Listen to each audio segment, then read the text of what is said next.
Comes down to two words, and that's Charlotte Strong. Listen, I've seen it on T-shirts. It was on the marquee inside the Student Center. Two suspects came from this dark alleyway, forced the clerk inside. Business is all boarded up. The inside has been gutted out. You're right, Fayetteville police now confirming that this is an arson investigation. Steve, it took me nearly 2 hours to go through all 300 pages of this evidence. You have a vape store on one side of the street, but walk with me here. You've got a high school on the other. I can tell you that teacher Jillian Reynolds is still on the hook for her charges, despite this Facebook post from a commenter claiming to be that student in question. My favorite kind of juice at that, it's simply lemonade. In this case, people are peeling back the protective sticker here. Thankfully, the seal on the inside was still intact.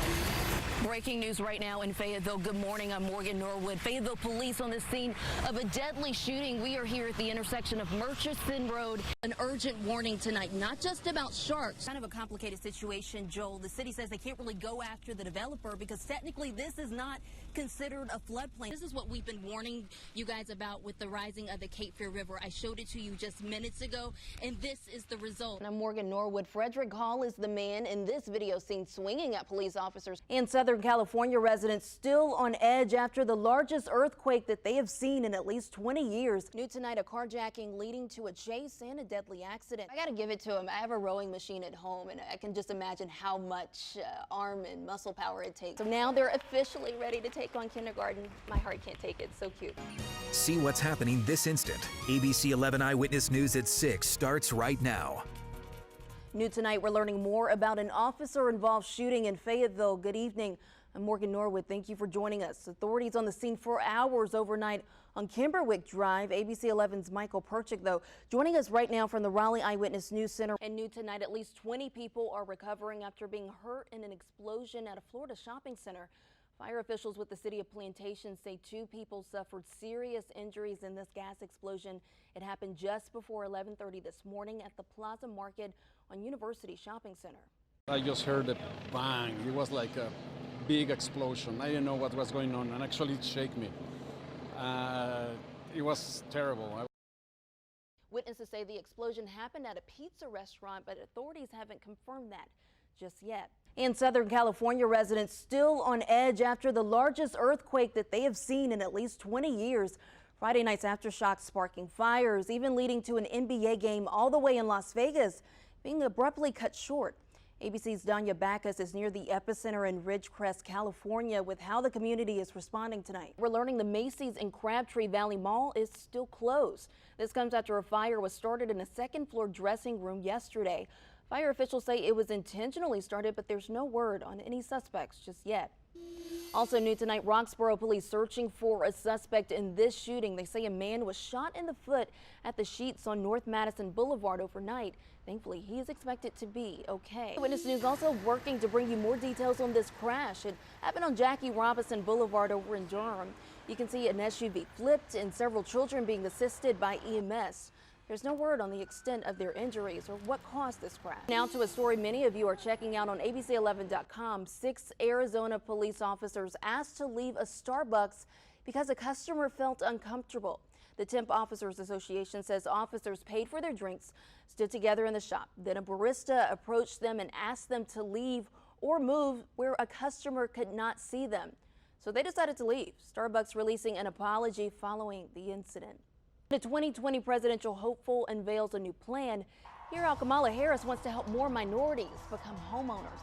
Plus, a big anniversary for a historic Raleigh church. Hear how Martin Street Baptist celebrating 150 years of service. It took me nearly 2 hours to go through all 300 pages of this evidence, but tonight this paperwork giving us a better idea of what Michael Ray McClellan's motive might have been in this case. Let's begin with November 5th. That was the day Hanya Aguilar was kidnapped. According to the probable cause affidavit, there were multiple witnesses who reported seeing a black man wearing a yellow bandana trying to break into their home. 12 minutes later, the 911 call about Hanya's abduction came in. Same suspect description. During the investigation, authorities released several surveillance videos from the area, pleading with the public for tips. Documents show one woman called investigators and said Michael Ray McClellan might be their guy. According to her statement, she spotted McClellan running away as helicopters were searching the mobile home park from above. Documents also reveal conversations between witnesses and McClellan, who told investigators that he was planning to target 3 different areas, the third being Rosewood Mobile Home Park because, quote, Hispanics live there and that they have money and drugs. The witness goes on to tell investigators that McClellan wore a yellow bandana so that people wouldn't know that he was black and would think that he was a member of the gang Latin Kings. Then we get to November 5th. Court documents show that another man and McClellan were both approached by 4 Lumberton police officers at Deerfield Mobile Home Park. Just so you know, that's near Rosewood. The affidavit says once McClellan saw them, he ran away. Many want to know why this chronic flooding problem hasn't been fixed. Morgan Norwood joins us live near Rockfish Road now. Morgan, I know you were looking into this today. What were you able to find out about why this is such a problem? Well, Amber, Joel, the DOT says this is definitely a drainage issue. It's just that all of this water has nowhere to go. Now, here's the good news. Once we contacted the DOT, they got right on it, sent an engineer out here to figure out some solutions. But the bad news, the fix won't come as quickly as some residents were hoping. Well, chances are Hurricane Florence was the last time you saw flooding like this, but unfortunately, Alexander Moore has gotten used to it. I've been here about 16 years. Every time we get a big rain, the water just settles here. This was his front yard during Hurricanes Matthew and Florence. With only 3.5 inches of rain just this week and still counting, it won't be long before his yard looks like that again. Still, that water is like up to my knees. And it's hard for me to get in and out, go to appointments, stuff like that. But still, I tread through the water, do what I got to do. And drivers forced to do the same. Other than a few cones blocking Deaver Circle, Rockfish Road is still open despite several inches of floodwaters. Usually it'd be accidents all up and down here. Woke up one morning with a truck parked in the ditch right here from where they don't slow down when they hit this water, just like you see them do now. Moore believes the flooding stems from a drainage issue in which he's pleaded with the DOT to dig the ditches deeper. I think it's going in one ear and right out the other. Frustrating. Very frustrating. We reached out to the Department of Transportation, and here's what we found out. So earlier this year, they cleaned out the overgrowth in the ditch, but that still didn't solve the problem. In the meantime, they're planning a study to see what else can be done. Until then, it's a waiting game and waiting. It takes about 4 or 5 days, about a week, a good week for this water to run off. So I found out that study is going to look at whether they can add a drainage pipe underneath Rockfish Road. There is no timetable for when that study will be complete. But as we were showing you earlier, I've been seeing a lot of cars hydroplaned here on Rockfish Road. So I just personally urge you to take it easy if this is on your route, your evening commute home. Like many kids Xander's age, skin conditions can be common. He does have eczema. And that's why Xander's parents, Ashley and Peter, really didn't think much of it when the daycare called to tell her about a small rash. They just told me that he had a red rash on his arm and would look like a bite on his leg.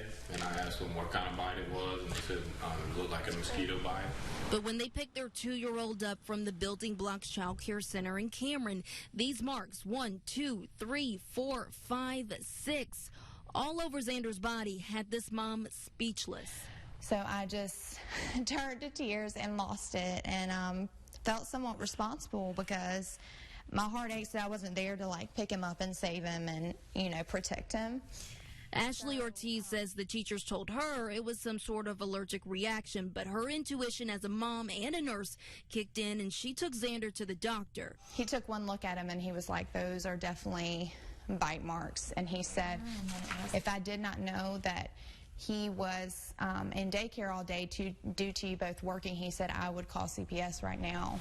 The Ortiz family also called on the sheriff's office, who's looking into whether the daycare was negligent. But this mom, she's blaming herself. It's just like the pit in my stomach of feeling guilty of leaving him there and just knowing that he may have been pinned down on the ground and no one decided to speak up for him.